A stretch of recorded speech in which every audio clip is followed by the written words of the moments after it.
A paz do Senhor, meu irmão, minha irmã, que alegria a gente poder meditar na palavra de Deus.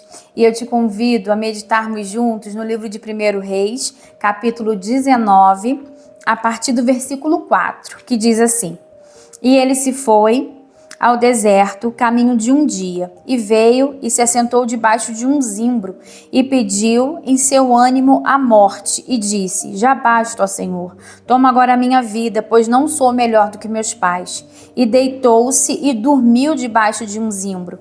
E eis que então um anjo o tocou e lhe disse: Levanta-te e come. E olhou, e eis que à sua cabeceira estava um pão cozido sobre as brasas e uma botija de água. E comeu e bebeu e tornou a deitar-se. E o anjo do Senhor tornou segunda vez e o tocou e disse: Levanta-te e come, porque muito comprido te será o caminho. Levantou-se, pois, e comeu e bebeu, e com a força daquela comida caminhou 40 dias e 40 noites até Horebe, o monte de Deus. Amém, a palavra de Deus. Essa é uma passagem muito linda, onde a gente vê o cuidado de Deus na vida de Elias, né? Uma das formas do Senhor manifestar o cuidado dele, o zelo, o carinho dele por Elias é nessa passagem que nós acabamos de ler.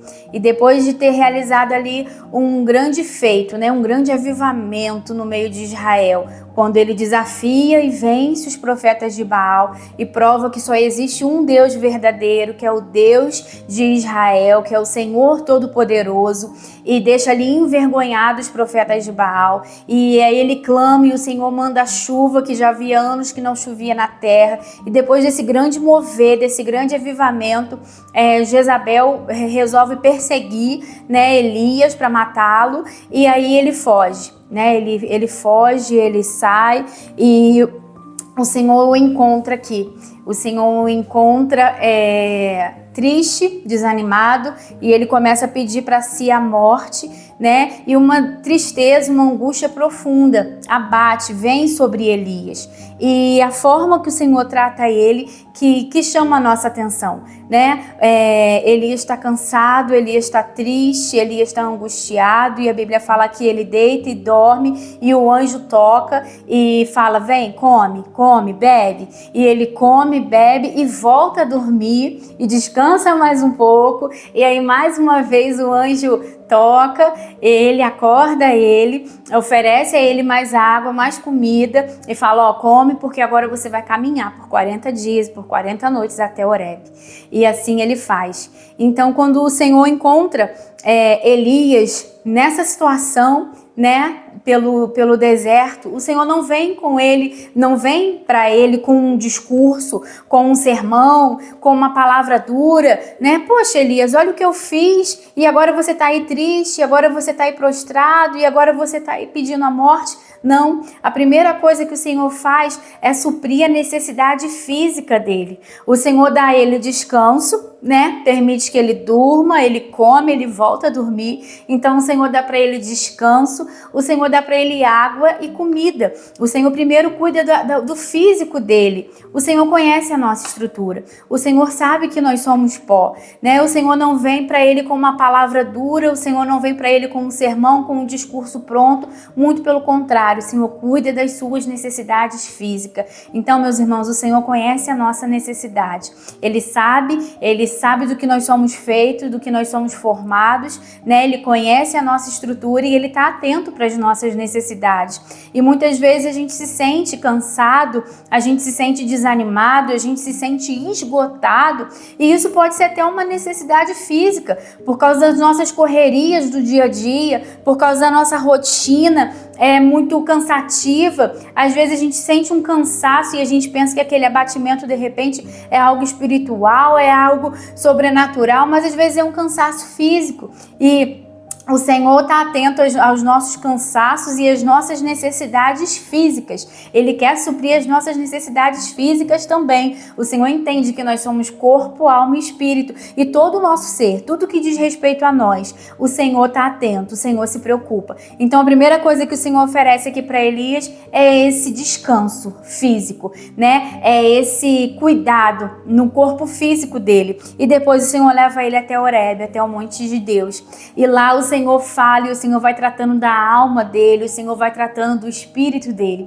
O segundo tratamento que a gente vê aqui é que Deus vai até ele para conversar com ele, para falar com ele. E aí o Senhor não vem, a gente vê aqui no versículo 12, né, nas leituras adiante aqui no versículo 10, 11, 12, que o Senhor vem num forte vento, que o Senhor vem num terremoto, que o Senhor, né, vem num fogo, que ele vê, né, um terremoto, que ele vê fogo, que ele vê um forte vento, mas o Senhor não estava em nada disso. O Senhor fala com Elias através de uma voz mansa, de uma voz delicada, de uma leve brisa, né? E o Senhor sabia como se apresentar a Elias naquele momento. O Senhor queria se apresentar, queria vir até ele, queria conversar com ele, mas o Senhor não vem de uma forma assim surpreendente, porque esse era o tratamento que ele precisava naquele momento. E o Senhor sabe de que forma ele vai nos tratar, dependendo do momento que a gente está atravessando na nossa vida, na nossa jornada, na nossa caminhada.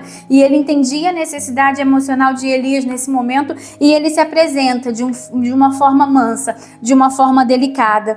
E a gente vê que o Senhor vem conversar com Elias e ele faz uma pergunta, né? O Senhor não vem para confrontá-lo mais uma vez, o Senhor não vem para afrontá-lo, o Senhor faz a Elias uma pergunta. No versículo 13 fala assim: que fazes aqui, Elias? E aí o Senhor permite que ele fale, que ele desabafe, que ele coloque para fora aquilo que está no coração dele. E aí ele começa falando: eu tenho sido zeloso pelo Senhor, os filhos de Israel deixaram o teu conserto. E Elias começa a desabafar, começa a se abrir, começa a falar com Deus. Então o Senhor conhece, o Senhor sabe exatamente como nos tratar. E ele fez aqui esse momento de tratamento com Elias, permitiu que Elias falasse aquilo que estava entristecendo seu coração. E eu te convido a fazer isso também. Quando você estiver com angústia, com tristeza, vai para Deus, recorra ao Senhor. Ele vem de uma forma mansa, de uma forma delicada, como uma brisa suave no nosso coração, e ele está disposto a nos ouvir, a ouvir aquilo que está trazendo angústia, que está apertando o nosso peito, que está nos inquietando, nos entristecendo. E Elias fez isso. Elias falou para o Senhor aquilo que estava angustiando a alma dele. O Senhor permitiu que Elias falasse, que Elias desabafasse. E aí vem a terceira parte do tratamento, onde o Senhor fala mais ou menos assim com Elias: Elias, a sua história ainda não acabou, ainda não acaba por aqui. E aí o Senhor fala com ele: você vai ainda ungir reis, você, né? E o Senhor determina quais reis ele vai ungir, e o Senhor fala que ele ainda vai ungir um profeta, né? Que vai ser o seu substituto, e o Senhor dá para Elias propósito, né? E o Senhor fala: olha, ainda não acabou, eu ainda tenho planos para cumprir através de você, eu ainda tenho propósitos para realizar na sua vida, então você ainda vai fazer isso, isso, isso, e o Senhor traz para ele propósitos. E o Senhor fala, né, que ele vai ungir Eliseu, né, escolher Eliseu como seu sucessor, treinar Eliseu.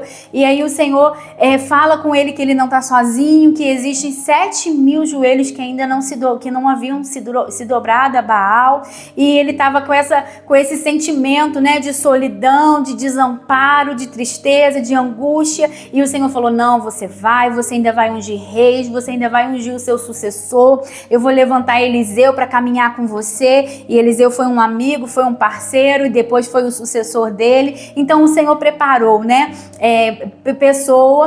a pessoa de Eliseu para estar com ele. O Senhor deu a ele propósito, e o Senhor tirou ele daquela caverna, o Senhor tirou ele daquela situação de angústia, de tristeza, de depressão, porque o Senhor conhece, o Senhor nos conhece, e o Senhor tem um jeito certo de nos tratar, de agir, né? E ele não veio para julgar Elias, ele não veio para entristecer Elias, para botar Elias para baixo, para acusá-lo, muito pelo contrário. O Senhor veio para oferecer cura, para oferecer tratamento e para mostrar o que ele ainda precisava fazer. E na nossa vida não é diferente. Quando passamos por tristezas, por situações de dificuldade, o Senhor tem um tratamento especial. O Senhor tem um tratamento personalizado, mas a gente precisa recorrer a esse tratamento. A gente precisa procurar pelo Senhor, a gente precisa pedir socorro para o Senhor. E ele tem um tratamento certo, Ele tem um jeito certo de falar, Ele tem o remédio certo para aplicar nas nossas dores, nas nossas feridas, nos nossos problemas. Ele é o bálsamo, Ele é a cura, e aí a gente precisa recorrer a Ele, e Ele com certeza vai cuidar do nosso corpo, da nossa mente, do nosso espírito, vai nos avivar, vai nos reerguer e vai mostrar pra gente que a nossa história não acaba assim, que a nossa história não acaba aqui, e vai trazer novos propósitos, novos sonhos, novas expectativas, porque esse é o nosso Deus. E que o Senhor continue falando no seu coração, ministrando no seu espírito, em nome de Jesus.